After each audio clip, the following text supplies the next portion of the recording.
आता संगमनेर नगरपालिकेमध्ये जर बघायचं गेलं तर जे आमदार आहेत अमोल खताळ यांचा जवळजवळ फक्त 30पैकी फक्त एकच उमेदवार निवडून आलेला आहे.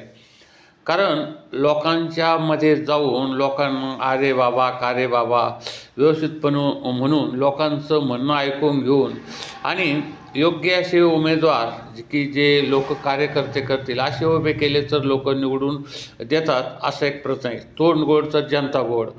आणि आपलं तोंडच जर व्यवस्थित गोड नसलं तर पुढच्याला देखील राग येतो. आणि मध्यंतरीच्या काळात हे आमदारच्या संदर्भामध्ये काही वेगळे वक्तव्य त्यांनी केले किंवा कसं काय केलं असं काही लोक बोलतात. परंतु वस्तुस्थिती अशी आहे की माणसं एक नेहमी अजातशत्रू राहिली पाहिजे आणि त्यांना कोणी शत्रू नसलं पाहिजे.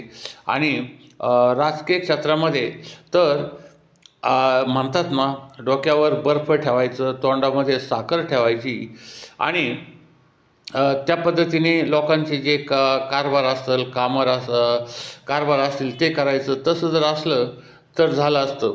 आता यामध्ये पहिल्यांदाच काही प्रकरणं संगमनेरकरांच्या म्हणजे यामध्ये आले. ते घुलेवाडीचं प्रकरण असो किंवा ते एक आंबोऱ्याचे जे आपले ते स्वयंसहाय्यक आहेत त्यांचं एक प्रकरण असो, अशा काही. आणि ते दुसरं एकंदरीत एक म्हणजे जे झालेले प्रकरणं आहेत ते लोक म्हणजे साधारणपणे लक्षात ठेवत असतात. आता एकच वर्ष अजून निवडणुकीला झालं नाही आणि सत्ता पालट झाला, ही फार मोठी आश्चर्याची गोष्ट होती. कारण असं वाटलं होतं की किमान चांगले यशस्वी टक्कर हे अमोल खताळ देतील आमदार.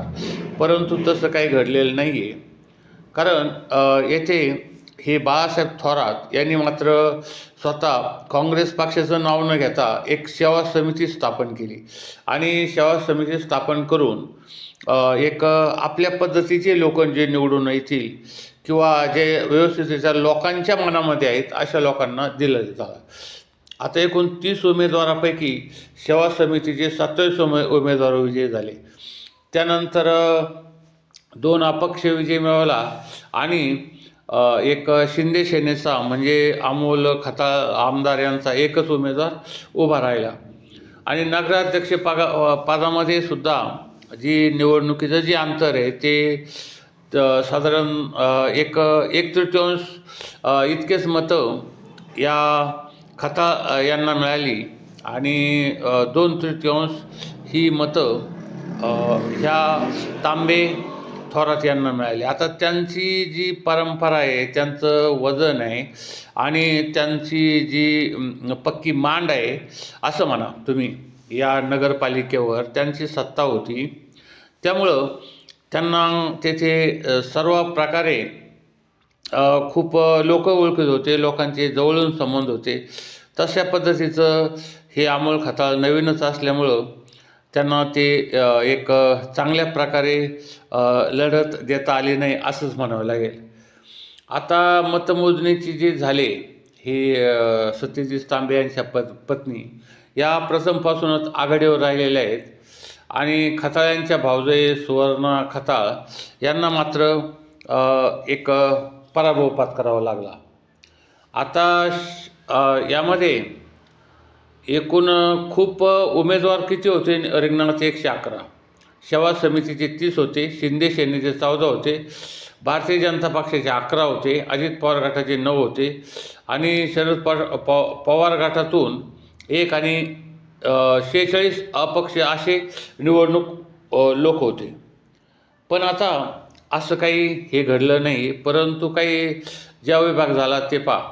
आता ह्या मैथिली तांबे डॉक्टर आहेत यांना 28,397 इतकी मतं मिळाली आणि सुवर्णा खताळ यांना 11,989 इतकी मतं मिळाली. त्यानंतर सुषमा तौरेज होता, यांना उमेदवारी दिली असती तरी चाललं असतं. किंवा तबस्सुम शेख ह्याही व्यवस्थित होत्या. बरेचसे असं काही घडलं असतं, परंतु तसं घडलं नाही.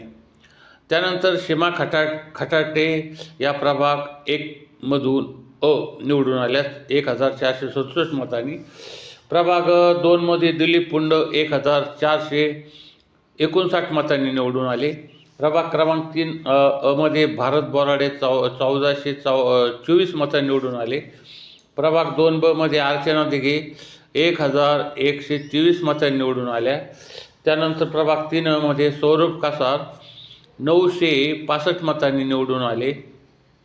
आणि प्रभाग 3 ब मध्ये शोभा पवार ह्या 1152 मतांनी निवडून आलेल्या आहेत. त्यानंतर प्रभाग 4 अ मध्ये प्राची कवडे 1412 मतांनी निवडून आल्या. प्रभाग 4 ब मध्ये 1564 मतांनी किशोर पवार निवडून आले. प्रभाग 5 अ मध्ये अनुराधा सातपुते 1297 मतांनी निवडून आले. त्यानंतर प्रभाग 5 ब मध्ये विश्वास मुरसडक 1381 मतांनी निवडून आले. त्यानंतर प्रभाग 6 मध्ये वनिता गाडे 1392 मतांनी निवडून आले. त्यानंतर प्रभाग 6 ब मध्ये 1472 मतांनी राजेंद्र अभंग निवडून आले. त्यानंतर प्रभाग 7 अ मध्ये मालती डाके ह्या 1635 मतांनी निवडून आल्या. त्यानंतर प्रभाग 7 ब मध्ये 1077 मतं मिळून नितीन अभंग निवडून आले. त्यानंतर प्रभाग 8 अ मध्ये दीपानी पंचरिया 1281 मतांनी निवडून आले. त्यानंतर एक प्रभाग 8 ब श्री गणेश गुंजाळ हे 936 मतांनी निवडून आले. त्यानंतर 9 अ मध्ये अजमत खान पठाण 2190 मतांनी निवडून आले. विजया गुंजाळ या प्रभाग 9 ब मधून 1149 मतांनी निवडून आल्या. त्यानंतर प्रभाग 10 मध्ये शकीला बेग 1331 मतांनी निवडून आल्या. आणि त्यानंतर प्रभाग 10 मध्ये नूर मोहम्मद शेख 2116 मतांनी निवडून आले. आणि प्रभाग क्रमांक 11 मध्ये सरोजना पगडाल 1979 मतांनी निवडून आले. त्यानंतर प्रभाग 11 ब मध्ये शहनवाज खान 1537 मतांनी निवडून आलेले आहे. त्यानंतर प्रभाग क्रमांक 12 मध्ये किशोर टोकसे 2226 मतांनी निवडून आले. त्यानंतर प्रभाग 12 ब मध्ये प्रियंका शहा 2090 मतांनी निवडून आल्या. प्रभाग क्रमांक 13 अ मध्ये साक्षी सूर्यवंशी 1406 मतांनी निवडून आल्या. त्यानंतर प्रभाग क्रमांक शैलेश कलंत्री प्रभाग क्रमांक 13 ब मध्ये 1303 मतांनी निवडून आले. त्यानंतर प्रभाग क्रमांक 14 अ मध्ये नंदा गरुडकर 1554 मतांनी निवडून आले. आणि प्रभाग क्रमांक 14 ब मध्ये योगेश जाधव 1296 मतांनी निवडून आले. आणि प्रभाग 15 अ मध्ये मुजीब खान पठाण 2548 मतांनी निवडून आले. आणि प्रभाग क्रमांक 15 ब मध्ये हे दिलशाद शेख 1881 मतांनी निवडून आले. म्हणजे अशा पद्धतीने हे सर्व जे लोक आहेत हे म्हणजे चांगल्या मतांनी निवडून आलेले आहेत. आणि आता ह्या नगर परिषदेचा जो कारभार होणार आहे तो अतिशय चांगल्या पद्धतीने होईल अशी एक अपेक्षा निर्माण झालेली आहे. आमचं ह्या संदर्भामध्ये एक सर्वात महत्त्वाचं मत आहे की संगमनेरचं जे नाव आहे ते आता त्यांनी थोरातांनी सुद्धा घोषणा केली आहे की आता शहर ताब्यात घेतलं तर तालुका ताब्यात घेऊ. तेव्हा हे अमोल खताळ आता इथून पुढच्या ज्या निवडणुका होतील यामध्ये कशा पद्धतीने ते आपापले म्हणजे रणतंत्र आखतात त्यावर सर्व काही अवलंबून आहे. तर इतरही जिल्ह्यातील सर्व महाराष्ट्रातील आम्ही ज्या नगरपालिका आहेत महत्त्वाच्या त्यांची एक माहिती एक सर्वसामान्य सर्व काही माहिती आपणाला देत असतो. तर प्रथमतः आता सिन्नर आणि संगमनेर या नगरपालिकेची माहिती दिली आहे.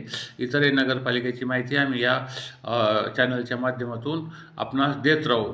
तर आता आमचं हे ATM न्यू वर्ल्ड चॅनल संपूर्ण महाराष्ट्रात लाखोच्या संख्येने लोक बघत असतात. आपण या चॅनलला जास्त शेअर लाईक सबस्क्राईब करा आणि सबस्क्राईब करून कॉमेंटही करा व सबस्क्राईब करा. धन्यवाद.